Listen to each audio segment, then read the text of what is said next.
Yes, am I audible? Yes, am I audible? Yes, sir. Okay.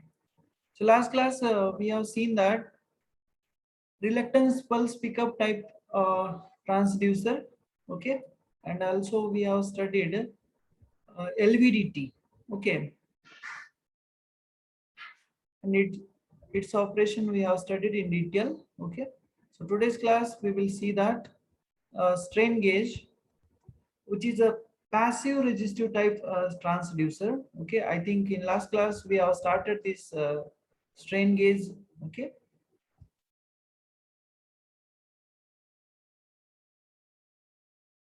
strain gauge, it is a device whose resistance changes under the application of force or the strain. Okay, basic point we have to remember this. Okay, they can be used for the measurement of force, strain, stress, pressure, displacement, acceleration, etc.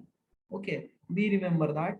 And another point to be remember, gauge factor. Okay, it is the ratio of change in resistance to original resistance divided by change in length to its original length. Okay, we remember that expression for the gauge factor. Okay, now today we will see that types of strain gauge. Okay, uh, metal wire strain gauge can be classified into two types: unbonded wire strain gauge and bonded wire strain gauge. Okay, another type for the strain gauge, metal foil strain gauge and semiconductor strain gauge. Okay, so we will see that metal wire strain gauge. Okay, unbonded metal wire strain gauge. The first type of the metal wire strain gauge is unbonded metal wire strain gauge. Okay, this is the constructional diagram for this unbounded metal wire strain gauge. Okay, diaphragm, a force rod, strain gauge.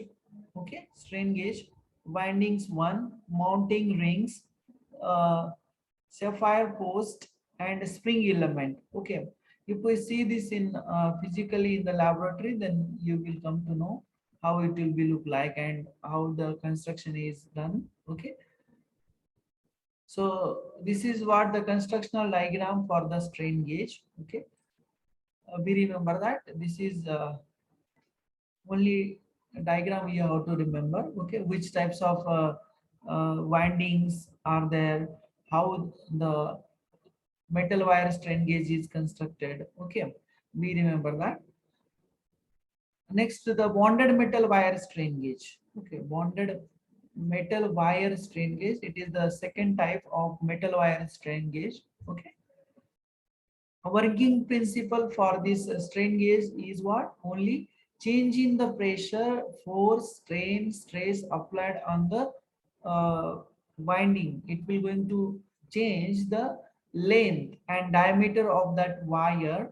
It will result in change in the resistance. It will result in change in the resistance. Okay, so bonded metal wire strain gauge, it is based on the Wheatstone bridge arrangement. Okay, so to understand this strain gauge transducer, we have to study the its a working principle, how it will be actually works. Okay, so to in order to measure the input parameter through the strain gauge, input parameter means what? V in. Okay, it is always connected in Wheatstone meter bridge as shown in the diagram. Okay, as we know that you have studied in 12th standard with Wheatstone bridge. Okay, balanced condition for the Wheatstone bridge. Whenever we can say that the bridge is balanced. Okay, I think all of you studied in this detail in 12th standard. Okay, so as we know that the basic concept how to construct a Wheatstone bridge, we have to take a four resistance. Okay, and they are connected in four arm to form a bridge. To form a bridge. Okay, R1, R2, R3, and active strain gauge. Active strain gauge, or this is what actual resistance uh, of the coil which is present in this strain gauge, that is what strain gauge winding 1 and strain gauge winding 2. Okay, so this winding, it is represented in this arm of this Wheatstone bridge. Okay, be remember that. Okay, winding resistance of the strain gauge, it is changed whenever it is uh, exposure to force, stress, strain, or we can say that uh, pressure. Okay, we remember that. As we know that balanced condition for the Wheatstone bridge, whenever all arms of the Wheatstone bridge having equal resistance, in that case we can say that output voltage V out is equal to zero, is equal to zero, because the drop in resistance R1, R2 will balances the voltage drop in resistance R3 and R4.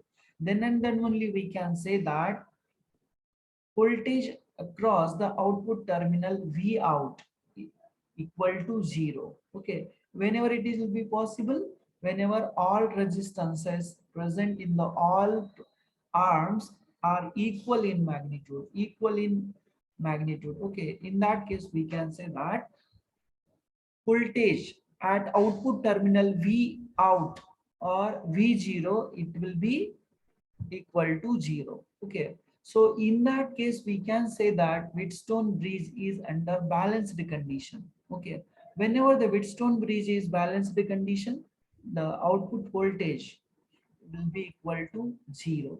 Okay, so in order to make the Wheatstone bridge unbalanced, what we have to do, we have to change the resistance of any arm out of four. Okay, any arm out of four. Okay, so in order to make the change in the resistance value, we have to add a strain gauge winding 1 as a resistance in a one arm of the Wheatstone bridge. As we know that whenever the pressure, force, stress, strain applied on the uh, resistive material, its resistance will going to change.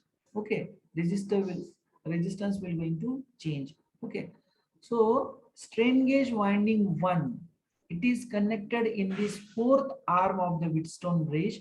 Means what? Whenever we apply the force, stress, strain, in that case the winding resistance 1, it will going to change. Means what? We can say that Wheatstone bridge is in unbalanced condition. Wheatstone bridge in unbalanced condition. During unbalanced condition, there is no equal voltage drop in the branch of the Wheatstone bridge. That's why that's why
साढ़े बारह.